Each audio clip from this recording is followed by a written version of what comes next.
Hello and welcome guys. आज हम start करने वाले हैं अगला section transfer of property act 1882 का। जैसा कि हम सभी ने देखा कि ट्रांसफ़र ऑफ प्रॉपर्टी एक्ट में एक के बाद एक नया ट्विस्ट आ रहा है, एक के बाद एक नया सेगमेंट हमको ऐसा देखने को मिल रहा है जिसमें पिछले सेगमेंट में जो चीज़ मना की गई है अगले सेगमेंट में उसको किसी न किसी तरीके से, चाहे वो एक्सेप्शन के थ्रू हो, चाहे वो प्रोविज़न डाल करके किसी भी तरीके से उसको बता दिया गया कि हाँ किसी भी एक ऐसी सिचुएशन में आप उसको यूज़ कर सकते हो। तो इसी तरह का एक और सेक्शन लेके आए हैं आपके सामने जो हमारे इस सीरीज़ का अगला टॉपिक और अगला सेक्शन है। कौन सा सेक्शन है? सेक्शन 11 जो क्या कहता है, बात करता है restriction, repugnant to interest and creation के बारे में। अब रिपग्नेंट का मतलब देखिए, रिस्ट्रिक्शन का तो मतलब आप सबको पता है। जैसा कि हमें कोई भी टॉपिक पढ़ने से पहले, कोई भी सेक्शन पे बढ़ने से पहले हमको एक चीज़ का बहुत खासा ध्यान रखना होता है कि सेक्शन की हेडिंग क्या है। हमको मैक्सिमम चीज़ें उस सेक्शन की हेडिंग से पता लग जानी चाहिए। जैसे कि रिस्ट्रिक्शन की बात कर रहा है, रिस्ट्रिक्शन मतलब किसी चीज़ पे ये रोक लगा रहा है। फिर किस चीज़ पे रोक लगा रहा है? Repugnant to interest. जो कोई भी ऐसा ट्रांसफ़र जो रिपग्नेंट है, रिपग्नेंट इन द सेंस कि वो आपको पसंद नहीं है, ठीक है, आपकी इच्छा के विरुद्ध है, ठीक है। दूसरी चीज़, वो क्रिएटेड का मतलब यही हुआ कि कोई ऐसा ट्रांसफ़र किया जा रहा है। यहाँ पे क्रिएटेड का सेंस जो लगाया जा रहा है वो देखो, रिस्ट्रिक्शन लगाया जा रहा है, क्रिएशन का मतलब क्रिएशन को रिस्ट्रिक्शन के साथ पढ़ेंगे। किसी भी ऐसे ट्रांसफ़र पर जो ट्रांसफ़र आपके इंटरेस्ट को रिपग्नेंट कर रहा है, बाधित कर रहा है, अवरोधित कर रहा है या रोक रहा है, ठीक है, उस पर रिस्ट्रिक्शन लगाया गया है। हमारा सेक्शन 11 यही कहता है। चलिए देखते हैं क्या कहता है। Section 11 provides that where on a transfer of a property, ठीक है, कहता है कि जहां पर एक ट्रांसफर ऑफ प्रॉपर्टी की गई है an interest therein is created, और जहां पर किसी का इंटरेस्ट है और वहाँ पे एब्सोल्यूट नेचर का, absolute in favour of any person. देखो, किसी पर ऐसा इंटरेस्ट क्रिएट कर दिया गया है जो एब्सोल्यूट नेचर का है। हमारा ट्रांसफ़र ऑफ प्रॉपर्टी एक्ट कहता है कि आप ट्रांसफ़र ऑफ प्रॉपर्टी एक्ट में ट्रांसफ़र कर सकते हो उन चीज़ों को छोड़ करके जो चीज़ें section 6 of transfer of property act में बताई गई हैं। सेक्शन 6 को छोड़ करके बाकी जितनी चीज़ें हैं आप उनको ट्रांसफ़र कर सकते हो।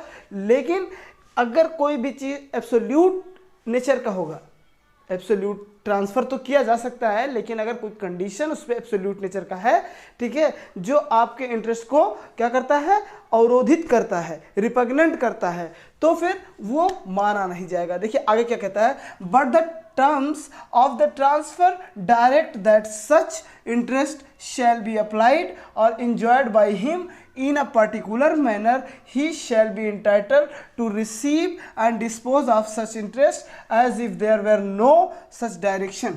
देखो, पहली चीज़ तो ये कहा गया है कि देखो, अगर किसी भी पर्सन को, ठीक है, एब्सोल्यूट नेचर का ट्रांसफ़र दे दिया गया है, अगर उसके लिए कोई कंडीशन नहीं लगाई गई, ठीक है, कोई भी शर्त नहीं रखी गई और उसको कोई भी ट्रांसफ़र कर दिया गया है पूरी तरह से, ठीक है, एब्सोल्यूट नेचर से, तो कह रहा है कि जो भी देखो जो ट्रांसफ़र है उसका डायरेक्ट इंटरेस्ट, ठीक है, अप्लाई होगा और इंजॉय कर सकता है वो इंसान, ठीक है, एक पार्टिकुलर मैनर में, ठीक है। और देखो, he shall be liable, he shall be entitled, ठीक है, और उसको रिसीव करने का भी अधिकार होगा, डिस्पोज करने का भी अधिकार होगा अपने उस इंटरेस्ट को, अगर वहाँ पे कोई ऐसी डायरेक्शन, इंस्ट्रक्शन या फिर कोई निर्देश नहीं दिए गए हैं। तो फिर देखो आगे क्या कहता है, section 11 is applicable only where an absolute interest has been transferred. अब देखो यहाँ पे एक बात बहुत अच्छी कह दी है हमारे सेक्शन 11 ने। इन्होंने कहा कि जब कभी भी कोई भी ट्रांसफ़र होगा, ठीक है, कोई भी ट्रांसफ़र होगा और उस ट्रांसफ़र को पूरी तरह से, जैसे कि मान लीजिए ये मिस्टर एक्स हैं, ठीक है, ये मिस्टर एक्स हैं, इन्होंने अपनी प्रॉपर्टी क्या किया, ट्रांसफ़र कर दी, इन्होंने अपनी प्रॉपर्टी ट्रांसफ़र कर दी मिस्टर वाई को, ठीक है, ये मिस्टर वाई हैं, इनको ट्रांसफ़र कर दी गई। अब इन्होंने जब प्रॉपर्टी ट्रांसफ़र की तो कोई शर्त नहीं लगाई, बस कहा कि भाई रजिस्ट्रेशन कराओ, इमूवेबल प्रॉपर्टी है तो मूवेबल है तो ऐसे भी, अब वो चाहे गिफ्ट के थ्रू दिए हों या फिर सेल के थ्रू दिए हों या जैसे भी उनका मन किया हो वो दे दिए हैं उसको। बस ये क्या नहीं होना चाहिए, ये परिवार का जो बंटवारा होता है, पार्टीशन इन द फैमिली, वो नहीं होना चाहिए, ठीक है। और किसी भी लीगेसी के थ्रू, यानी कि किसी भी, मान लीजिए ये इनके फादर हैं और ये इनको चली जाएगी इनके डेथ के बाद, तो विल का भी सिस्टम नहीं होना चाहिए, ठीक है। तो देखो अब ये चीज़ जो है ये ट्रांसफ़र होनी चाहिए लीगली, बाय सेल के थ्रू होना चाहिए या फिर एक्सचेंज के थ्रू होना चाहिए या फिर मॉर्गेज हो उस किया गया हो उस प्रॉपर्टी का, या फिर उसको वो गिफ्ट कर रहे हों, ठीक है। तो कैसे भी कर रहे हों, और उन्होंने पूरी तरह से दे दिया और बोला कि take it and use as your wish, जैसा तुम्हारा इच्छा हो, जैसा तुम्हारा मन हो वैसा तुम इसको यूज़ करो, देयर इज़ नो बाउंडेशन, ठीक है, कोई बाउंडेशन नहीं है। अब ये कह रहा है कि सेक्शन 11 वहीं एप्लीकेबल होगा जहां पे एब्सोल्यूट इंटरेस्ट ट्रांसफर किया गया होगा, और पार्शियल अगर है, अगर पार्टली है, कोई कंडीशन लगाई गई है तो वहां पे सेक्शन 11 एप्लीकेबल नहीं होगा। देखो आगे क्या कहता है, it deals with the situation where upon transfer और a restriction on enjoyment of property is created, ठीक है।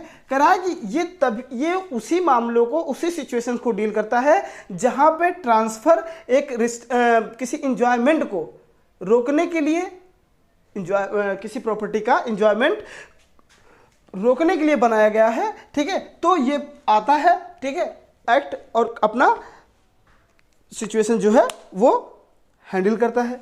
अब इसको जरा हम एक एग्जांपल के थ्रू समझ लें तो हमारा एग्जांपल क्या कहता है, इस तरह से आपने जो तरीका था पढ़ने का वो मैंने तो बस ऐसे बेयर एक्ट की लैंग्वेज में ही इसको भी बताया है, अभी मैं एक एग्जांपल के थ्रू इसको आपको बताऊंगा तो आपको बहुत अच्छे से क्लियर हो जाएगा, ठीक है, आपको कोई कन्फ्यूजन नहीं रहेगा। तो थोड़ा सा आप पेशेंस रखिए और चीज़ों को समझिए। जैसे देखिए एग्जांपल, एक ए है, ठीक है, मिस्टर ए हैं, ये ए हैं, ठीक है, इन्होंने क्या किया, सेल किया, ठीक है, क्या सेल किया, हाउस, किसको, बी को, ठीक है, ए है, ए ने हाउस अपना सेल किया बी को, ठीक है। अब बी को जब अपना हाउस सेल कर दिया, ठीक है, और बी को डायरेक्ट किया है, ठीक है, क्या डायरेक्ट किया है, B that he cannot reside in but use it only as a godown, ठीक है। देखो ए ने बी को अपना घर बेचा, एक मकान बेचा, और साथ ही बी को क्या किया, डायरेक्ट किया, इनको एक निर्देश दिया, क्या निर्देश दिया, listen B, you cannot use this property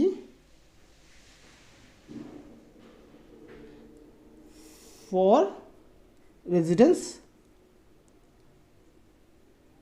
ठीक है, तुम इसको रेजिडेंस के लिए यूज नहीं कर सकते, but you can use it as a godown. अब ए ने बी को घर बेचा, ठीक है, प्रॉपर्टी ट्रांसफर कर दी पूरी तरह से, ठीक है, लेकिन साथ ही साथ एक आदेश, एक निर्देश जारी किया, बी सुनो, तुम इस घर को रहने के पर्पज से यूज नहीं कर सकते हो, इसको सिर्फ और सिर्फ गोडाउन के पर्पज से यूज कर सकते हो, या फिर और शॉप, किसी दुकान के लिए या किसी गोडाउन के लिए आप इसको यूज कर सकते हो, ठीक है। देखो चीजें समझिए आप, घर तो बेच दिया बी को, लेकिन साथ में निर्देश, एक उसके साथ एक शर्त भी लगा दी कि देखो बी, तुम इस घर में रह नहीं सकते हो, इस घर में रह नहीं सकते, बस इसको तुम एक गोडाउन या फिर एक शॉप की तरह यूज कर सकते हो। अब देखो चीजें यहाँ पे क्या निकल के आ रही हैं। अब कोई पर्सन घर खरीदेगा तो वो अपने मन मुताबिक यूज करेगा या फिर जिससे खरीदेगा उसके अकॉर्डिंग अपने मन मुताबिक करेगा, जाहिर सी बात है। तो फिर देखिए ये जो कंडीशंस लगाई गई है, ये जो डायरेक्शन ये एज अ कंडीशन है, ठीक है, और ये कंडीशन क्या है, कंडीशन है वॉइड, ठीक है, कंडीशन वॉइड है। अगर कोई भी ऐसा रिस्ट्रिक्शन लग रहा है जो आपके इंटरेस्ट को रिपग्नेंट कर रहा है, ठीक है, तो वो कंडीशन क्या हो जाएगी, वॉइड हो जाएगी। इसी कंडीशंस को जो आपके इंटरेस्ट को रिपग्नेंट कर रहा है उसी को रिस्ट्रिक्ट करने के लिए, उसी को रोकने के लिए सेक्शन 11 हमारा इंसर्ट किया गया है। फिर से एक बार पढ़ लेते हैं क्या कहता है इसका डिफिनेशन। कहता है provides that where on a transfer of a property an interest therein is created absolutely in favor of any person, but the terms of the transfer direct that such interest shall be applied or enjoyed by him in a particular manner। अब देखिए यहां तक देखिए, सिर्फ यहां से यहां तक देखिए, इस पॉइंट तक चीजें अब आपको और अच्छे से क्लियर होंगी।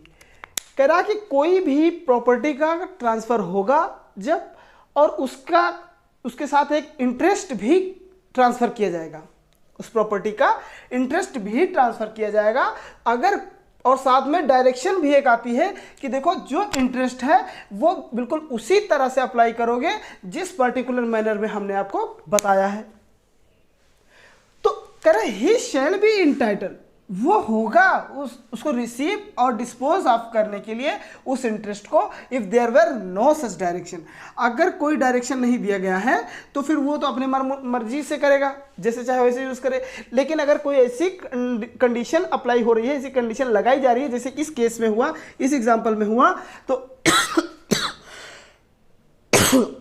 वहां पे क्या होगा, वहां पे ये कंडीशन वाइड हो जाएगी। और जब कंडीशन वाइड हो जाएगी तो भाई जाहिर सी बात है कि ट्रांसफर तो वैलिड ही रहेगा, लेकिन कंडीशन वाइड हो गई तो कंडीशन का कोई मतलब नहीं है। ये इतनी बातें जो लिखी हुई हैं इसका कोई मतलब अब नहीं रहा, मतलब खत्म।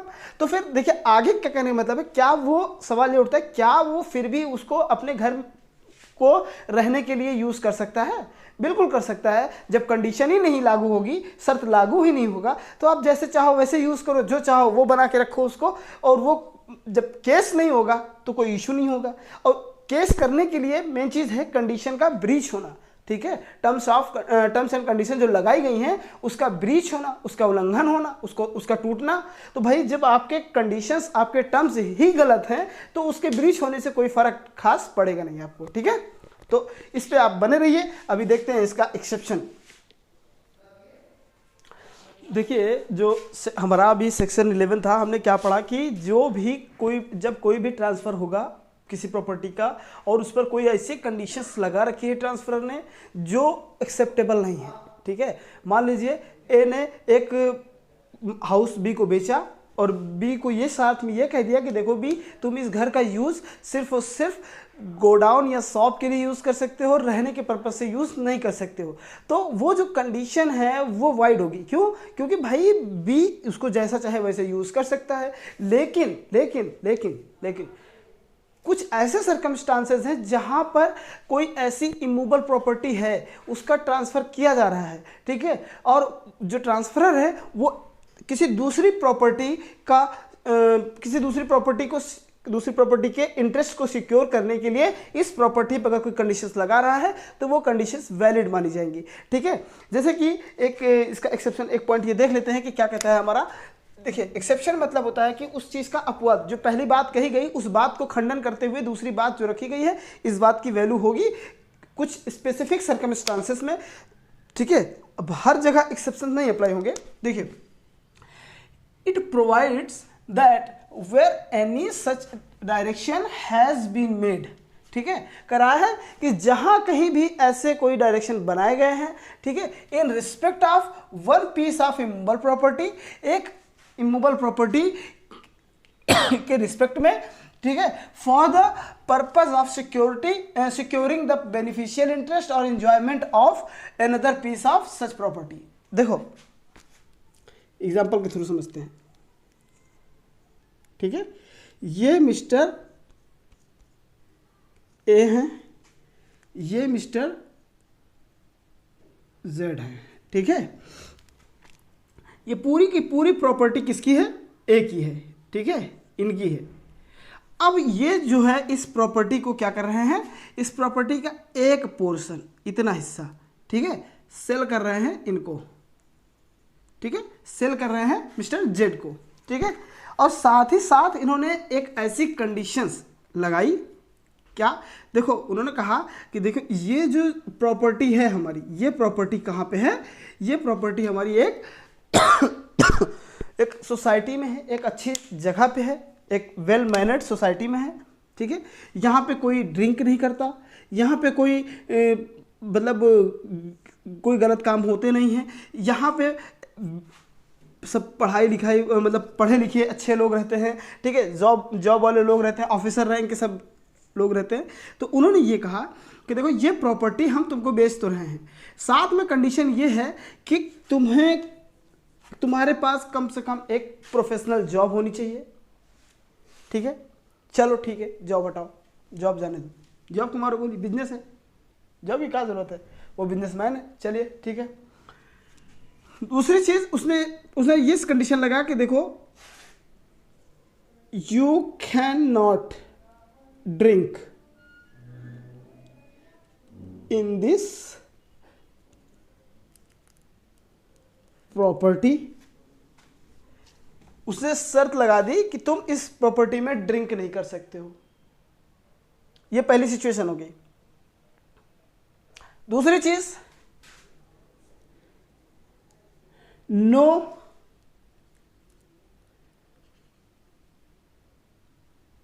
Unmarried people allowed in this society.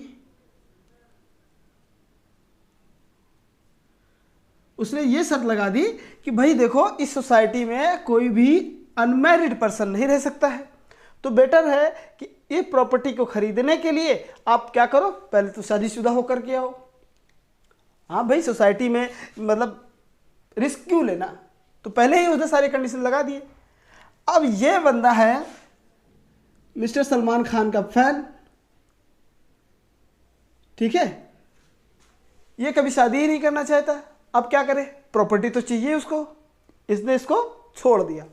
भाई ऐसी कंडीशन है, नहीं माना, चला गया। दूसरी जगह गया, एक गांव में, ठीक, और बिजनेस करने के पर्पज से इसने प्रॉपर्टी खरीदना चाहा। ये यहां पे बी हो जाते हैं ए की जगह पे, जेड की जगह पे। अब ए ने बी को प्रॉपर्टी सेल करने के लिए कंडीशन लगाई कि देखो भाई ये जो हम तुमको ज़मीन दे रहे हैं, ये ज़मीन सिर्फ और सिर्फ एग्रीकल्चर पर्पस के लिए है। अगर आप एग्रीकल्चर नहीं करोगे तो फिर हम आपके ऊपर केस कर देंगे, क्योंकि हमारी ये प्रॉपर्टी आपके किसी और काम से हो सकता है प्रभावित हो जाए, हमारा खेती खराब हो जाए, तो हम आपको ये पीस ऑफ लैंड नहीं बेचेंगे। बेच रहे हैं लेकिन शर्त लगा रहे हैं कि आपको यहाँ पे खेती करनी होगी। और ये भाई साहब चाहते हैं यहाँ पे बियर शॉप खोलना, या फिर कुछ ऐसा एक्टिविटी करना चाहते हैं जिससे कि इसका ये वाला पोर्शन डिस्टर्ब हो रहा है। तो फिर the transferor can put such conditions which are for benefit of his own property. कह रहा है कि उस कंडीशंस में जब किसी एक प्रॉपर्टी की वजह से उसकी दूसरी प्रॉपर्टी डिस्टर्ब हो रही है, प्रभावित हो रही है, तो वो क्या कर सकता है, ट्रांसफरर पुट कर सकता है, कंडीशन लगा सकता है। किसके लिए, अपनी ओन प्रॉपर्टी की बेनिफिट के लिए यानी इस प्रॉपर्टी की बेनिफिट के लिए, इसके लिए, ना कि इसकी वजह से, ठीक है। तो ऐसे सिचुएशंस में, ठीक है, मान लीजिए ये जमीन नहीं है, बिल्डिंग है, अपार्टमेंट है। अब वो अपार्टमेंट है, अपार्टमेंट में उसको एक घर चाहिए होगा, तो वो उस घर को खरीदने जा रहा है, ठीक है, बी खरीदने जा रहा है, एक ए उसका मालिक है, बी खरीदने जा रहा है, लेकिन उस अपार्टमेंट्स की कुछ कंडीशंस हैं। उस कंडीशंस को उसने जब बताया तो जिससे इनको लगा कि हो सकता है कि ये मेरी जो फ्रीडम ऑफ, जो मेरी पर्सनल फ्रीडम है, लिबर्टी है, ठीक है, वो डिस्टर्ब हो रही है। लेकिन इसने कहा कि देखो आपको अगर अपनी लिबर्टी का ख्याल है तो फिर आपको ये अपार्टमेंट नहीं किसी दूसरे अपार्टमेंट में जाना चाहिए।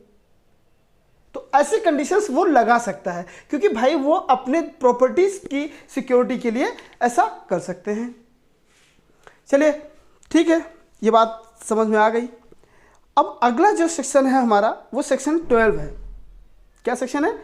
Condition making interest determinable on insolvency और अटेम्प्टेड अलाइनेशन।